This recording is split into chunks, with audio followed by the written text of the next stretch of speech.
接下来要讲的是第16周的第3个议题，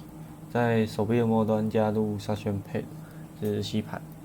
然后在15周线上课程的时候有公布一个键盘控制的程式，我要使用这个程式去控制我们的场景。那这是我们的场景，然后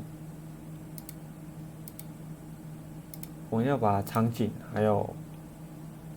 吸盘的程式还有主程式全部放在同一个资料夹里面，因为我们这边是主程式是使用 require 导入，然后因为它要找到这个档案，所以你的档名必须跟你找到的这个档名是一样的，然后吸盘的程式也是，你要让它名字相同，这样它才找到。那我们现在开始示范如何取放物件，然后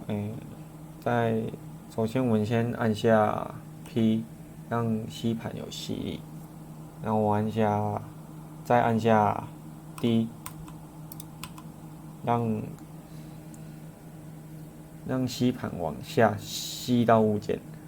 然后再按 U 将吸盘往上升，然后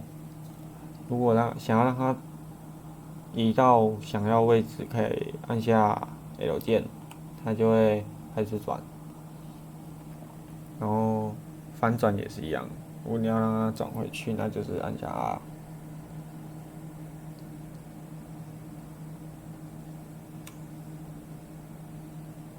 然后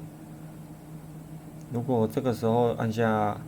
Q， 它就会停止吸取，那我的物件就会直接落到地面上面，就像这样。那如果要再重新吸取，一样是按 P， 然后按 D， 再按 U， 然后一样是按 L 或者是 R， 看你要转到哪一个方向。